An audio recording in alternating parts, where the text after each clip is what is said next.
Chapter 93। इसीलिए Oberoi empire के साथ पार्टनरशिप का मौका पाने के लिए गुप्ता कॉर्पोरेशन ने अपना सब कुछ दांव पर लगा दिया था। उनके लिए ये काफी बड़ी डील होने वाली थी, जिसे हासिल करने के लिए वो कुछ भी करने को तैयार थे। उसी तरह तान्या और उसकी टीम ने भी बहुत मेहनत की ओबरॉय एम्पायर के साथ पार्टनरशिप की नहीं, बल्कि गुप्ता कॉर्पोरेशन से वो सारी चीजें छीनने के लिए। पलक झपकते ही एक हफ्ता निकल गया और आज फाइनली वो हैकिंग कंपटीशन का दिन आ चुका था। उसी सुबह जब तान्या और उसकी टीम कंपटीशन के लिए निकलने ही वाले थे, तभी अचानक कुछ पुलिस वाले वहां आ गए और उन्होंने पूछा, क्या आप तान्या आहूजा हैं? किसी ने आपके खिलाफ उन्हें बदनाम करने की रिपोर्ट लिखवाई है, तो आप प्लीज आगे की इन्वेस्टिगेशन में हमारा साथ देने के लिए हमारे साथ पुलिस स्टेशन चलिए। रौबदार आवाज में पुलिस वाले ने ये तो कह दिया, पर ऐसे सिचुएशन में क्या होने वाला था? प्रखर ने अपनी फटी हुई आंखों से उन्हें घूरा और उनसे पूछा, बदनाम? आपको जरूर कोई गलतफहमी हुई है सर, मेरी बहन ने ऐसा कुछ नहीं किया है। तान्या आहूजा ने एक रिपोर्ट लिखवाई थी कि उनके कार एक्सीडेंट और उनके पापा की डेथ के पीछे बबीता आहूजा और आरती गुप्ता का हाथ था। यही इल्जाम उन्होंने ओबरॉय परिवार के पार्टी में भी उन पर लगाया था। पहले उन दोनों औरतों ने इसे इग्नोर करना चाहा, पर इस बेमतलब के इल्जाम की वजह से गुप्ता कॉर्पोरेशन का नाम खराब हो रहा है, इसलिए उन्होंने आपके खिलाफ रिपोर्ट लिखवाई है।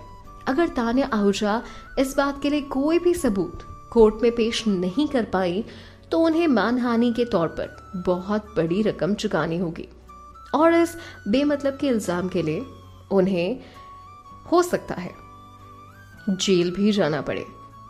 पुलिस ने ये सब उनको बताया, पर उनके कहने से साफ लग रहा था कि वो किसी तरह से बात कर रहे हैं और उन पर किसी तरह से एक प्रेशर क्रिएट किया जा रहा है और शायद उसी प्रेशर के चक्कर में उन्हें तान्या को जेल ले जाने के लिए आना पड़ा।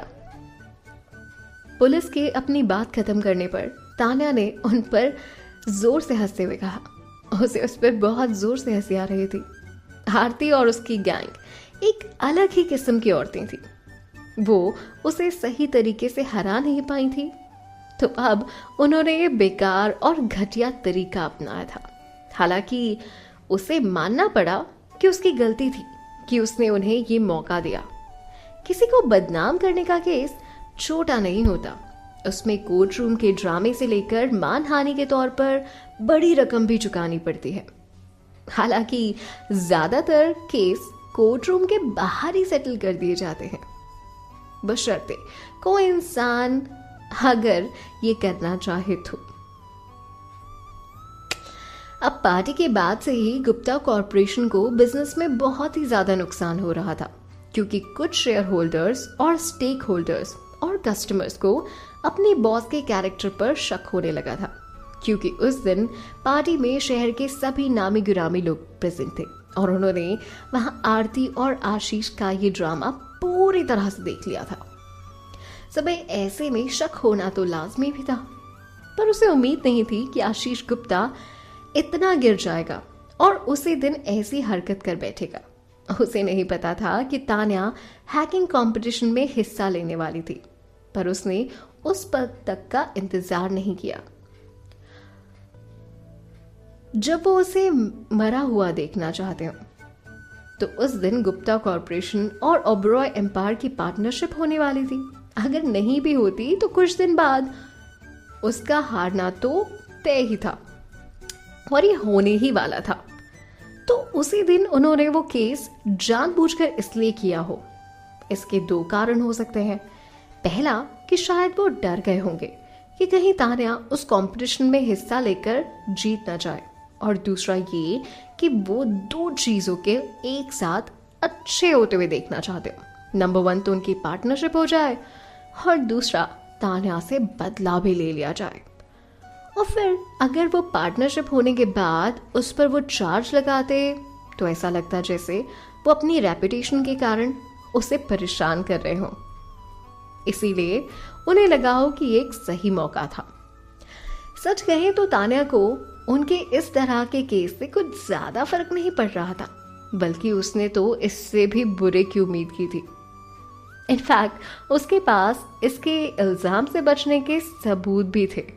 हालांकि अभी वो सब दिखाना बहुत जल्दी हो जाता, पर क्या कर सकते थे।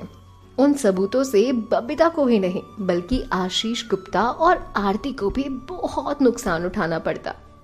और इतनी जल्दी आना, उनको अपने सारे कार्ड्स बिल्कुल भी नहीं दिखाना चाहती थी तान्या।